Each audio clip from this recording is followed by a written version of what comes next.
আপনাদের সম্মুখে যে আয়াতে কারিমা আমি পাঠ করেছি ইসলাম সম্পর্কে, আল্লাহ তাবারাক ওয়া তাআলা পবিত্র কুরআনুল কারীমের মধ্যে বলেন, ইন্নাদ-দীনা ইনদাল্লাহিল ইসলাম। নিশ্চয় আল্লাহ তাবারাক ওয়া তাআলার নিকটে একমাত্র মনোনীত ধর্ম হচ্ছে ইসলাম। একটু জোরে বলেন সুবহানাল্লাহ। বিরাদর ইসলাম, আল্লাহ তাবারাক ওয়া তাআলা পবিত্র কুরআনুল কারীম, যে কুরআনুল কারীমকে পাহাড়ে অবতীর্ণ করলে পাহাড় ধুলা ধুলা হয়ে যেত, আল্লাহ তাবারাক ওয়া তাআলা কুরআনুল কারীমকে অবতীর্ণ করার জন্য আমার নবীর সিনাকে চয়েস করলেন। আল্লাহ পাক পাহাড়ে যে কোরআনকে অবতীর্ণ করলে পাহাড় ধুলা ধুলা হয়ে যেত, সেই কোরআনকে আল্লাহ নবীর সিনাতে অবতীর্ণ করলেন, আর নবীর সিনাকে আল্লাহ পাহাড় চাইতে বেশি শক্ত বানালেন। এই পবিত্র কোরআন হচ্ছে আল্লাহ পাকের কালাম। 1450 বছর পূর্বে মক্কা এবং মদিনার মাটিতে যেমন ভাবে আমাদের নবীর প্রতি অবতীর্ণ হয়েছিল, এখন পর্যন্ত কোরআন তেমনই আছেন এবং কিয়ামত পর্যন্ত তেমনই থাকবেন। সারা পৃথিবীর রাস্তা চেঞ্জ হবে, বাড়ি চেঞ্জ হবে, রাস্তা চেঞ্জ হবে, মানুষের চরিত্র চেঞ্জ হবে, কিন্তু কিয়ামত পর্যন্ত আল্লাহ পাকের কোরআন চেঞ্জ হবে না। এই জন্য আল্লাহ পাক বলেছেন, আমি এই কোরআনকে অবতীর্ণ করেছি এবং এই কোরআন পাকের হিফাজতের জিম্মা আমি আল্লাহ নিজেই নিয়েছি। জোরে বলেন সুবহানাল্লাহ। তো প্রশ্ন হচ্ছে, আল্লাহ তাবারাক ওয়া তাআলা তিনার নিকটে একমাত্র মনোনীত ধর্ম ইসলাম কেন? ইসলাম মনোনীত ধর্ম হওয়ার একটি কারণ রয়েছে। দুনিয়াতে যত ধর্ম আছে, ইহুদি হোক, খ্রিস্টান হোক, জৈন হোক, শিখ হোক, ঈসাই হোক, পারসি হোক, যত রকম ধর্ম আছে, এই সমস্ত ধর্ম হচ্ছে মানুষের বানানো ধর্ম। আর ইসলাম এমন একটি ধর্ম যে ইসলাম হচ্ছে স্বয়ং আল্লাহ এবং তার রাসূলের বানানো ধর্ম। তো আল্লাহ তাবারাক ওয়া তাআলা বান্দাকে সৃষ্টি করেছেন এবং বান্দাকে আল্লাহ পাক ধর্ম দিয়েছেন যে তুমি কোন ধর্ম মেনে চলবে। তো আল্লাহ তাবারাক ওয়া তাআলা কুল কায়নাতকে সৃষ্টি করনেওয়ালা যেই ধর্ম দিয়েছেন, ওই ধর্ম হচ্ছে সর্বশ্রেষ্ঠ ধর্ম, ওই ধর্মের নাম হচ্ছে ইসলাম। সুবহানাল্লাহ। এই জন্য পৃথিবীর মুসলমান ইসলাম ধর্ম আল্লাহ পাকের নিকটে প্রিয়। এর সবচাইতে মূল কারণ হচ্ছে ইসলাম স্বয়ং আল্লাহ দিয়েছেন, আল্লাহর নবী দিয়েছেন। এবং দেখেন পৃথিবীর মাটিতে সারা পৃথিবীর মুসলমানদের আকীদা আল্লাহ এক। একজন আল্লাহ আছেন যিনি জমিন, আসমান, পাহাড়, পর্বত, কুল কায়নাতকে সৃষ্টি করেছেন। সূর্য চলছেন আল্লাহর হুকুমে, চাঁদ চলছে আল্লাহর হুকুমে, জমিন কায়েম আছেন আল্লাহর হুকুমে, আসমান দাঁড়িয়ে আছেন আল্লাহর হুকুমে। সারা পৃথিবী, যখন আপনি এই পৃথিবীতে বেরিয়ে যাবেন, এমন এমন মঙ্গল গ্রহ রয়েছে, আরো বিভিন্ন জিনিস রয়েছে। আমাদের পৃথিবীর মতো 1000 পৃথিবী সেইগুলোর মধ্যে পরিবেশ করবেন। আমাদের দুনিয়া খুব ছোট, আল্লাহ তাবারাক ওয়া তাআলার কায়নাত অনেক বড়। এই কুল কায়নাতে আল্লাহ তাবারাক ওয়া তাআলা সারা পৃথিবীকে সৃষ্টি করেছেন এবং আল্লাহ পাক বান্দাকে বলে দিয়েছেন, আমি তোমাদেরকে সৃষ্টি করেছি, তোমরা কোন পথে চলবে, কিভাবে চলবে, ইবাদত কিভাবে করবে, চলাফেরা কিভাবে করবে, কেমন ভাবে দুনিয়াতে উঠা বসা করবে, তোমাদেরকে আমি আল্লাহ পাক কুরআন দান করেছি। আর এই কুরআন পড়ে সবাই বুঝতে পারবে না, সবাই আমল করতে পারবে না, তাই কুরআন পাকের প্রতি আমলকারী একজন নবী দিয়েছি, মুহাম্মদুর রাসূলুল্লাহ। তোমরা এই নবীকে অনুসরণ করে চলো, তোমাদের বেড়া আমি আল্লাহ পার করে দেব। তো আল্লাহ পাক কুরআন দিয়েছেন। যদি কুরআন পাক দিয়ে আর কিছু না দিতেন, হাদিস যদি না হতো, ইজমা যদি না হতো, কিয়াস যদি না হতো, কুরআন পাকে আছে নামাজ পড়ো, কোন টাইমে পড়বে, কত রাকাত পড়বে, কিভাবে পড়বে, কোন পদ্ধতিতে পড়বে, এটা আমরা কোরআন পাকে পেতাম না, হতাশা হয়ে যেতাম। আল্লাহ বলেছেন হজ করো, কিভাবে হজ করতে হবে এটা আমরা পেতাম না। রোজা রাখো, কিভাবে রাখতে হবে এটাও আমরা পেতাম না। এই জন্য আল্লাহ তাবারাক ওয়া তাআলা নবী পাককে পাঠিয়েছেন। মায়েশা সিদ্দিকা রাদিয়াল্লাহু তাআলা আনহা নবীর স্ত্রী বলতেছেন, যদি কোনো ব্যক্তি নবীর চরিত্র দেখতে চায়, নবীর ব্যবহার দেখতে চায়, নবীর উঠা বসা দেখতে চায়, জীবন দেখতে চায়, আল্লাহ পাকের কোরআনকে পড়ে নাও। আল্লাহর কোরআন, প্রত্যেকটা নবীর আমল হচ্ছে আল্লাহ পাকের কোরআন মোতাবিক। জোরে বলুন সুবহানাল্লাহ। কোরআন পাকের বাইরে আমার নবীর কোনো আমল ছিলেন না, কোরআন পাকের বাইরে আমার নবীর কোনো চরিত্র ছিল না। তাই মায়েশা বলছেন, যদি তোমরা চলাফেরা কোরআন দেখতে চাও, মুহাম্মদ রাসূলুল্লাহকে দেখে নাও। জোরে বলুন সুবহানাল্লাহ। এই জন্য আল্লাহ পাক কুরআনুল কারীমের মধ্যে এমন কোন একটি আয়াতে বলেননি যে তোমরা শুধু আল্লাহর আদেশ মানো, আল্লাহর আনুগত্য করো, এরকম কোনো আয়াত নাই। বরং কোরআন পাকে আল্লাহ যেখানে নিজের আনুগত্য করতে বলেছেন, সেখানে রাসূলের আনুগত্য করতে বলেছেন। এমন কি যে আল্লাহ পাক বলেন, মা ইউতির রাসূলা ফাকাদ আতা আল্লাহ, যদি কোনো ব্যক্তি আমার নবীর আনুগত্য করে নেয়, সেই ব্যক্তি আমি আল্লাহর আনুগত্য করে নিল। নবী পাকের আনুগত্য করা, আল্লাহ পাকের আনুগত্য করা, নবী পাকের হুকুম মানা, আল্লাহ পাকেরই হুকুম মানা। এই জন্য পৃথিবীর মুসলমান কিভাবে চলাফেরা করবে, নবীর মতো চলাফেরা করবে। এবং আল্লাহর নবী যেইগুলো জিনিস মানতে বলেছেন, সেই জিনিসগুলি মুসলমানকে মানতে হবে। তবে একটি কথা মনে রাখবেন বিরাদ ইসলাম হচ্ছে আল্লাহর মনোনীত ধর্ম। মহান রব্বুল আলামিন বলেন, তোমরা আল্লাহর রশ্মিকে মজবুত করে ধরে নাও, ফিরকাতে বন্টন হয়েও না, দলে দলে ভাগ হয়ে যেও না, ফিরকাতে বন্টন হয়ে যেও না, আল্লাহর রশ্মিকে মজবুত করে ধরে নাও। কিন্তু পৃথিবীর মুসলমান যখন এই পৃথিবীর মাটিতে, আরবের মাটিতে যখন খেলাফাতে উসমানিয়া কায়েম ছিল, মুসলিম সুপার পাওয়ার, ভারতের মাটিতে যখন আপনার মুসলিম হুকুমত ছিল, এই ভারতের মাটিতে কমবেশ 700 বছর মুসলমানরা রাজত্ব করেছে। আপনার আরবের মাটিতে মুসলিম সুপার পাওয়ার ছিল, যার নাম হচ্ছে খেলাফাতে উসমানিয়া, যাকে ইংলিশে অটোমান এম্পায়ার বলা হয়। এইগুলো শক্তিকে দেখে, মুসলমানের পাওয়ারকে দেখে সারা পৃথিবীতে এমন কোন লোক ছিল না মুসলমানের প্রতি চোখ তুলে দেখে নেবে। সারা পৃথিবীতে এমন কোন লোক ছিল না মুসলমানের বিপক্ষে কোনো শব্দ ব্যবহার করবে, কারণ ওই সমাতে মুসলিম সুপার পাওয়ার ছিল, মুসলমানদের হাতে ক্ষমতা ছিল, মুসলমানদের ঈমান মজবুত ছিল। আমেরিকা দেখলো, ইহুদিরা দেখলো, বার্তানিয়া দেখলো, যদি মুসলমান এইভাবে একত্রিত হয়ে থেকে যায়, যদি মুসলমান এক হয়ে থেকে যায়, তাহলে এই পৃথিবীর মাটিতে সবাই ইসলাম ধর্ম গ্রহণ করে নেবে। ইসলামের সামনে কিছুই টিকবে না, ইসলামকে মিটানো যাবে না, মুসলমানকে কমজোর করা যাবে না। এই জন্য আমেরিকা, বার্তানিয়া মিলে সর্বপ্রথম আরবের মাটিতে মোহাম্মদ বিন আব্দুল ওয়াহাব নজদিকে খরিদ করলো। মোহাম্মদ বিন আব্দুল ওয়াহাব নজদিকে কিনলো। একটি কিতাব পাওয়া যায় আরবিতে, তারিখে নাজদ হেজাজ, উর্দুতে পাওয়া যায়, তার বাংলাও বেরিয়েছে। হেজাজের ইতিহাসের প্রতি কিতাব, আরবের নাম আগে হেজাজ ছিল। মোহাম্মদ বিন আব্দুল ওয়াহাব নজদিকে আমেরিকা, বার্তানিয়া কিনে খরিদ করে। এই মোহাম্মদ বিন আব্দুল ওয়াহাব নজদির বাবা আহলে সুন্নাত ওয়াল জামাতের ব্যক্তি। এই মোহাম্মদ বিন আব্দুল ওয়াহাব নজদির আপন ভাই আহলে সুন্নাত ওয়াল জামাতের ব্যক্তি। মোহাম্মদ বিন আব্দুল ওয়াহাব নজদিকে আমেরিকা, ইসরায়েল খরিদ করে তাকে বলল, তুমি আরবের মানুষকে বলো, এই খেলাফাতে উসমানিয়ার যিনারা দায়িত্বমান ছিলেন, নেতা ছিলেন, মাথা ছিলেন, তিনারা সবাই ছিল তুর্কি। তুর্কি থেকে এই খেলাফত চালু হয়েছিল। তো সেই মোহাম্মদ বিন আব্দুল ওয়াহাব নজদিকে আমেরিকা এবং বার্তানিয়া লক্ষ লক্ষ ডলার টাকার দিয়ে বলেছিল, যা তোমার প্রয়োজন আছে তুমি নিয়ে নাও। নেওয়ার পরে তুমি খেলাফতে উসমানিয়াকে ভাঙো। ভাঙার পদ্ধতি কি হবে? আরবের মাটিতে মুসলমানদের মগজে একটা বীজ গুলে দাও, তাদের মগজ ধুলাই করো। আমরা হচ্ছে আরবি, নবী হচ্ছে আরবি ভাষায়, কোরআন হচ্ছে আরবি ভাষায়, কবরে আরবি চলবে, আপনার কিয়ামতে আরবি চলবে, জান্নাতে আরবি চলবে। আল্লাহ নিজে কালাম করে আরবিতে, আর আমাদের প্রতি তুর্কি রাজ করবে, এটা হতে পারে না। এদেরকে আরব থেকে তাড়াতে হবে। আমেরিকার ট্যাঙ্ক দিল, বার্তানিয়ার ট্যাঙ্ক দিল, গোলাপ বারুদ দিল।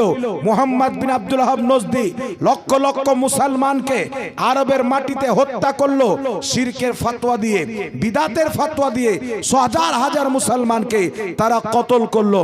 এমন কি যে মদিনার মসজিদের যিনি ইমাম ছিলেন, সুন্নি সহিউল আকীদা ছিলেন, তিনি সিজদারত অবস্থায় ছিলেন, তিনার পিঠে চাকু ভরে দেওয়া হয়েছিল, মক্কাকে রক্তে রক্তিত করা হয়েছিল। এই মোহাম্মদ বিন আব্দুল ওয়াহাব নজদি শিরকের ফতোয়া দিয়ে লাখ লাখ মুসলমানকে হত্যা করেছিল। আর এর পরিচয় আমার আপনার নবী 1450 বছর পূর্বে করেছেন। মিশকাত শরীফ কিতাবুল ফিতানের মধ্যে হাদিস, আল্লাহর নবী একজন দোয়া করছেন, আল্লাহ তুমি শাম দেশে বরকত নাজিল করো, ইয়ামান দেশে বরকত নাজিল করো। কিছু নজদের সাহাবী আছেন, বলছেন হুজুর আমাদের নজদের জন্য দোয়া করে দেন। শাম দেশের জন্য করলেন, ইয়ামান দেশের জন্য করলেন, আমাদের নজদের জন্য দোয়া করেন। আল্লাহর নবী আবার দোয়া করছেন, আল্লাহ তুমি বরকত নাজিল করো শাম দেশে, ইয়ামান দেশে। আবার নজদের নাম নিলেন না। নজদের সাহাবী বলছেন হুজুর আমাদের নজদের জন্য দোয়া করেন। বারবার যখন তিনারা বললেন, রাসূলুল্লাহর চেহারা লাল হয়ে গেল। আল্লাহর নবী বলছেন আমি ওই নজদের জন্য দোয়া করব না? দোয়া করব না। এখান থেকে শয়তানের সিং বের হবে, এখান থেকে ফিতনা বের হবে, এখান থেকে আপনার মারদুদ বের হবে। আর ওই নজদ থেকে যে শয়তান বেরিয়েছিল তার নাম হচ্ছে মুহাম্মদ বিন আব্দুল ওয়াহাব নজদি। সারা পৃথিবীতে সর্বপ্রথম নবীর ব্যাপারে নোংরা ধারণা মানুষকে দিল, আল্লাহর নবীও ভুল করেছেন। এমন আকীদা দিল যে আদম আলাইহিস সালাম পর্যন্ত শিরক করেছেন। আহলে হাদিসদের একটি কিতাব আছে, কিতাবটির নাম হচ্ছে ওয়াহাবি মতবাদের কিতাব। কোরআনের মতো তারা প্রাধান্য দেয় কিতাবকে। কিতাবটির নাম হচ্ছে কিতাবুত তাওহীদ। এদের মাদ্রাসায় কোরআন পড়াতে ভুলে যাবে, কিন্তু কিতাবুত তাওহীদ পড়াতে ভুলে না। এই কিতাবের মধ্যে লিখছে আদম আলাইহিস সালাম সে ভি শিরক ফিল ইতাআত হুই। আদম নবীও শিরক করেছেন। জোরে নাউজুবিল্লাহ হবে না? আল্লাহ বলছেন পৃথিবীর সব চাইতে বড় গুনাহ হচ্ছে শিরক। আর ইসলামের আকীদা হচ্ছে আল আম্বিয়াউ মাসুমুন, প্রত্যেক নবী হচ্ছে মাসুম। আর ওয়াহাবিদের জন্মদাতা পিতা বলছেন আদম নবী শিরক করেছেন, মানে আদম নবী সবচাইতে বড় পাপ করেছেন। আর যেই ব্যক্তি শিরক করবে সেই ব্যক্তি চিরস্থায়ী জাহান্নামী। তো এদের ফতোয়া অনুযায়ী আদম আলাইহিস সালাম হচ্ছে চিরস্থায়ী জাহান্নামী। তাহলে এই লোকটা কি মুসলমান ছিল? জোরে বলেন, মুসলমান ছিল? আমেরিকার পাচাটা গোলাম, ইহুদি খ্রিস্টানদের দালাল মোহাম্মদ বিন আব্দুল ওয়াহাব নজদি, এই লোকটা নবীর উপরে শিরকের ফতোয়া দিয়েছেন, আল্লাহর নবীর ভুল ধরেছেন, মুসলমানকে শিরকের ফতোয়া দিয়ে হত্যা করেছেন। এই জন্য আমার আপনার নবী আজ থেকে 1450 বছর পূর্বে বলেছেন। ইমাম ইবনে কাসির নিজের কিতাব তাফসির ইবনে কাসিরের মধ্যে লিখতেছেন হাদিসের সনদ সহিহ, তিনি নিজেই হাদিসটিকে উল্লেখ করে সহিহ বলেছেন। বিশ্ববিখ্যাত সাহাবী হযরতে হুযায়ফা বিন ইয়ামান বর্ণনা করছেন, আল্লাহর নবী বলেছেন, কি বলেছেন? আমাকে কিছু লোকের ভয় আছে, তারা বের হবে আর নিজের পড়োশীকে তলোয়ার নিয়ে বের হবে। মুশরিক মুশরিক, তোমরা শিরক করছো, তারা শিরকের ফতোয়া দিবে। হযরতে হুযায়ফা বিন ইয়ামান বলছেন, ইয়া রাসূলুল্লাহ, সত্যি কি মুসলমান শিরকে লিপ্ত হয়ে যাবে? সত্যি কি মুসলমান আল্লাহর সাথে শরীক করবে? আমার নবী বলেছিলেন, যাদের প্রতি শিরকের ফতোয়া দিবে তারা মুসলমান থাকবে, আর যারা শিরকের ফতোয়া দিবে তারা নিজেই মুশরিক থাকবে। যারা শিরকের ফতোয়া দিবে তারা নিজেই মুশরিক থাকবে, যাদের উপরে শিরকের ফতোয়া দিবে তারা মুসলমান থাকবে। এখন আমাদের প্রতি শিরকের ফতোয়া দেয় কি দেয় না?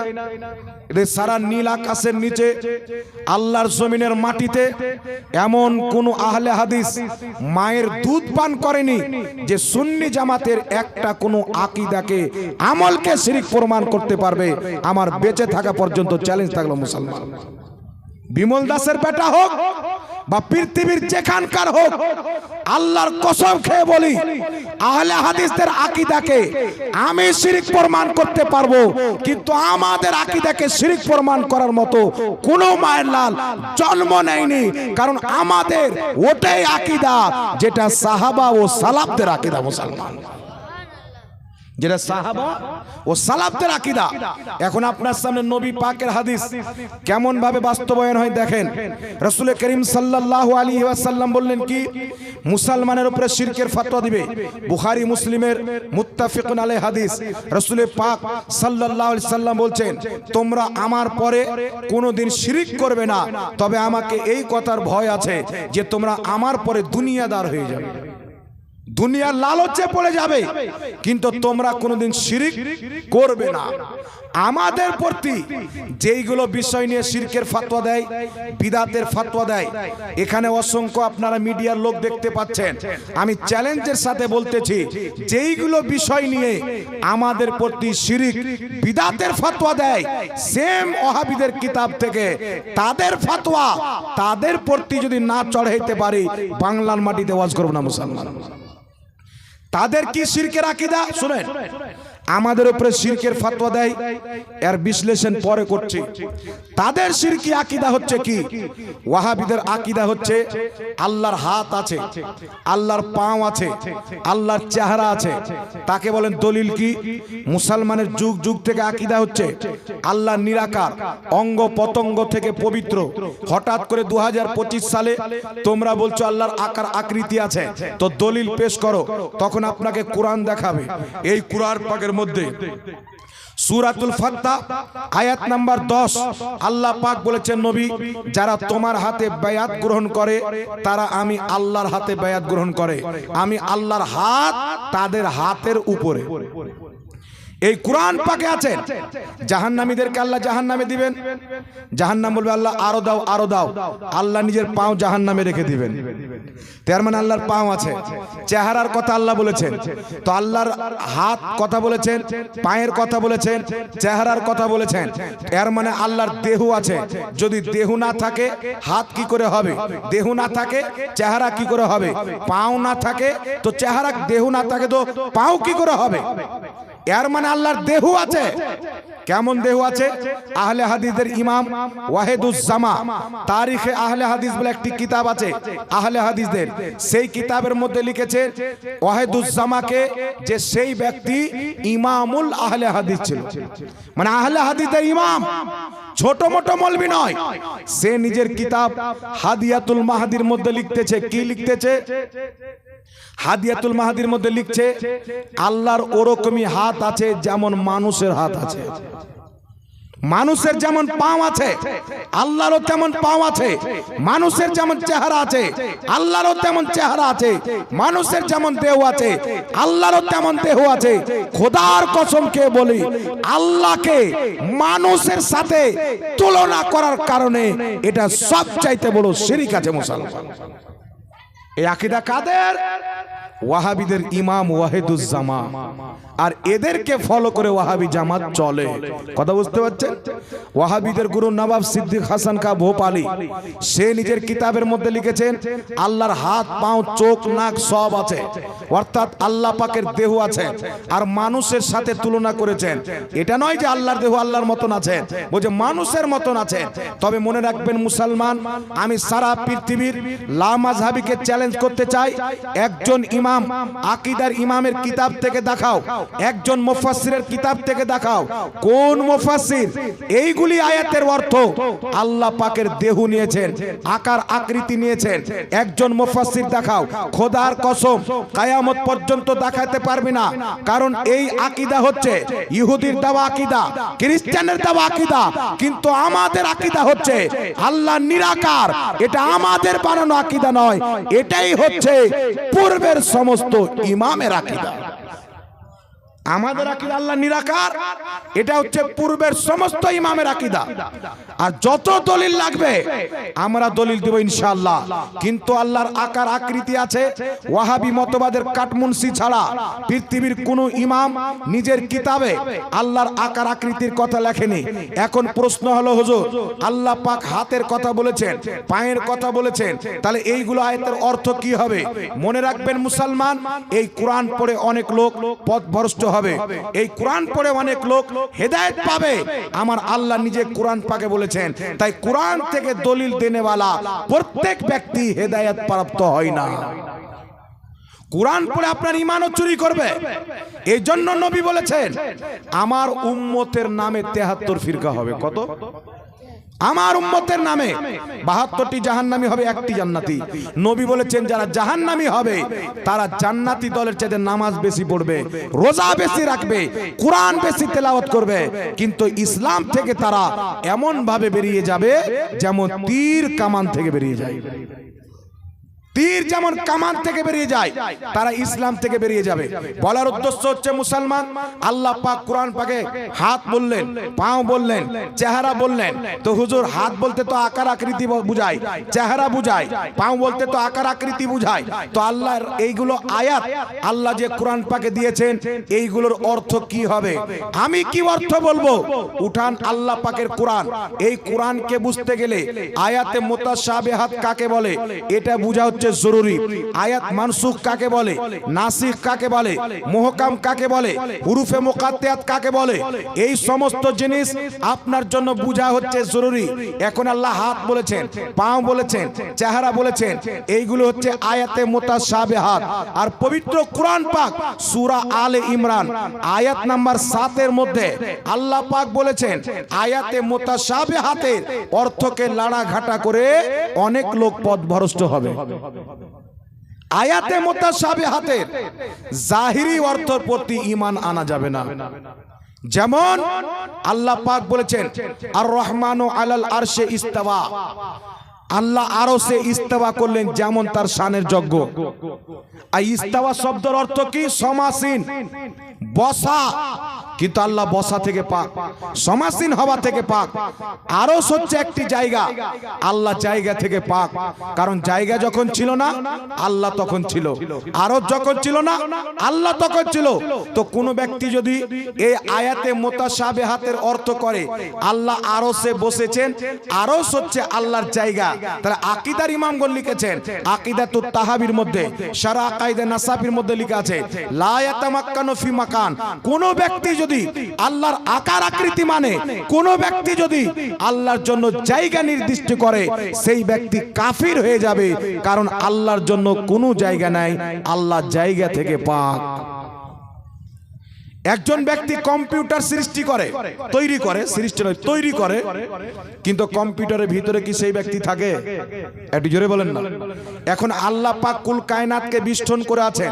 আপনি যদি আকীদা রাখেন আল্লাহ আরশে বসে আছেন, তাহলে আমার প্রশ্ন হলো আরশে বসার পূর্বে আল্লাহ কোথায় ছিল? এর মানে আরশে বসার পূর্বে আল্লাহ অন্য কোথাও ছিল, ওখান থেকে এসে আরশে বসেছেন। তো 4 চাকাতে এসেছেন না হেলিকপ্টারে এসেছেন? প্রশ্ন হবে কি হবে না? আল্লাহ এক জায়গা থেকে আরেক জায়গায় গিয়েছে, তো আল্লাহ কি জায়গা পরিবর্তন করে? আল্লাহর জন্য জায়গা আছে? আল্লাহর দিকে ডান দিক বাম দিক নাই, আরশের ডান দিক আছে, বাম দিক আছে, নিচ আছে, উপর আছে, কিন্তু আল্লাহর ডান দিক বাম দিক উপর নিচ 6 দিক আল্লাহকে বিষ্টন করতে পারে না, কুল কায়নাতকে আল্লাহ বিষ্টন করে আছে। এই জন্য আমার চ্যালেঞ্জ সারা পৃথিবীর লামাযহাবিকে, তোমাদের আকীদা হচ্ছে আল্লাহ আরশে সমাসীন, আরশ হচ্ছে আল্লাহর জায়গা। তোমাদের আকীদা হচ্ছে মানুষের মতন আল্লাহর দেহ আছে। তোমাদের আকীদা হচ্ছে আল্লাহ পাক জায়গা পরিবর্তন করে। তোমাদের আকীদা হচ্ছে আল্লাহর ডান দিক বাম দিক আছে। কসম খোদার, এটা ইসলামিক আকীদা, প্রমাণ করতে পারবে না। এটা হচ্ছে ইহুদি খ্রিস্টানদের দেওয়া আকীদা। ইহুদিদের ধর্মের কিতাব পড়েন, খ্রিস্টানদের বাইবেল পড়েন। খ্রিস্টানরা যখন দেখলো ঈসাকে আল্লাহর বেটা বানাতে হবে, তারা বাইবেলের মধ্যে কাটছাট করে ভরে দিল আল্লাহর আকার আকৃতি আছে। কারণ কেউ যদি বেটা জন্ম দেয় আকার আকৃতি লাগবে কি লাগবে না? এই জন্য আল্লাহর আকার আকৃতি মানলো। আর আমেরিকা থেকে টাকা দিয়ে কোরআন পাকের আয়াতের অপব্যাখ্যা, যেই ব্যাখ্যা 1450 বছরে কোনো ইমাম করেনি। তো যেই ব্যক্তি আল্লাহর আকার আকৃতি মানে, আমি আপনাকে বলছি শুনেন, আল্লাহ হাত পা চেহারা বলেছেন, এর ব্যাখ্যা কি হবে? ইমাম কুরতুবী তাফসিরে কুরতুবীর মধ্যে লিখেছেন, ইমাম মাতুরিদি তাফসিরে মাতুরিদির মধ্যে লিখেছেন, ইমাম সিয়ুতি তাফসিরে জালালাইনের মধ্যে ব্যাখ্যা করেছেন, হাজারো ইমামগণ লিখেছেন কি আল মুরাদ সূরাতিস সিফাত, আল্লাহ পাক হাত পা চেহারা দ্বারা নিজের সিফাতকে বুঝিয়েছেন, গুণকে বুঝিয়েছেন, আকার আকৃতিকে নয়। জোরে বলেন সুবহানাল্লাহ। একটা কথা আমি আমার বাপের ঘর থেকে বলছি না, রেফারেন্স দিচ্ছি, রেকর্ডিং হচ্ছে।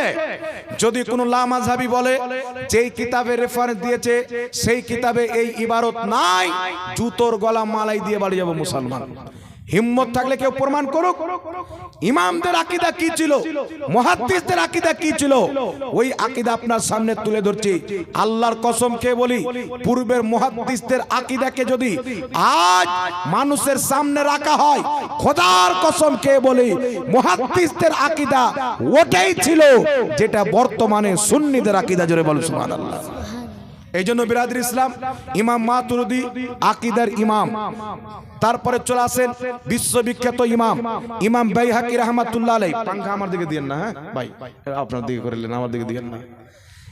ইমাম বাইহাকি রাহমাতুল্লাহ আলাইহি নিজের কিতাব আল আসমা ওয়াস সিফাত, এই কিতাবের মধ্যে লিখেছে আকীদাতুত তাহাবি, শারহ আকিদা নাসাফি, অসংখ্য আকীদার কিতাবের মধ্যে লেখা আছে যে আল্লাহ পাকের আকার আকৃতি থাকা এটা হচ্ছে অসম্ভব। আল্লাহর আকার আকৃতি আছে, এই রকম আকীদা হচ্ছে নাজায়েজ আকীদা, জাহান্নামী আকীদা। আর জান্নাতি আকীদা হচ্ছে আল্লাহর নিরাকার। জোরে বল সুবহানাল্লাহ। এখন বলার উদ্দেশ্য হচ্ছে, যদি তুমি সমস্ত মুহাদ্দিসকে বাদ দিয়ে তোমার বাপের ঘরের ব্যাখ্যার ইসলাম প্রচার করো, ওটা বাপের ইসলাম বলে প্রচার করো, সালাফদের ইসলাম বলে নয়। আর যদি সালাফি নাম দাও, দেখাও কোন সালাফি বলেছেন আল্লাহর আকার আকৃতি আছে, দেখাও কোন সালাফ বলেছেন আল্লাহ আরশে বসে আছে। কিয়ামত পর্যন্ত চলেন, সূর্য পশ্চিম দিক থেকে বের হবে, কোন আহলে হাদিস মায়ের দুধ পান করায়নি যে সালাফদের কোন কিতাব থেকে দেখাবে আল্লাহর আকার আকৃতি দেহ মানুষের মতো আছে। কোনদিন দেখাতে পারবে না। বিরাদর ইসলাম, আমেরিকা যেমন টাকা দেয়, ইহুদি যেমন টাকা দেয়, তেমন তারা আকীদার মধ্যে পরিবর্তন নিয়ে আসে। এটা আমি বলছি না, ইহুদিদের ভিডিও আমার কাছে আছে, আমেরিকার ভিডিও আমার কাছে আছে। তারা যে ওয়াহাবি মতবাদকে তৈরি করেছে এটা তাদের কিতাবের মধ্যে লেখা আছে। উঠান কিতাব সিরাতে সানাইয়া, লেখকের নাম সানাউল্লাহ অমৃতসরি, আহলে হাদিসদের মৌলভী, তাদের ইমাম সিরাতে সানাইয়ার মধ্যে লিখছে আহলে হাদিস নাম ভারতের ইংরেজদের অনুমতিতে আমরা লিখতে আরম্ভ করেছি। এটা নবীর দেওয়া নাম নয়। মুহাদ্দিসদেরকে আহলে হাদিস বলা হতো কারণ তারা লাখ লাখ হাদিস নিয়ে গবেষণা করত।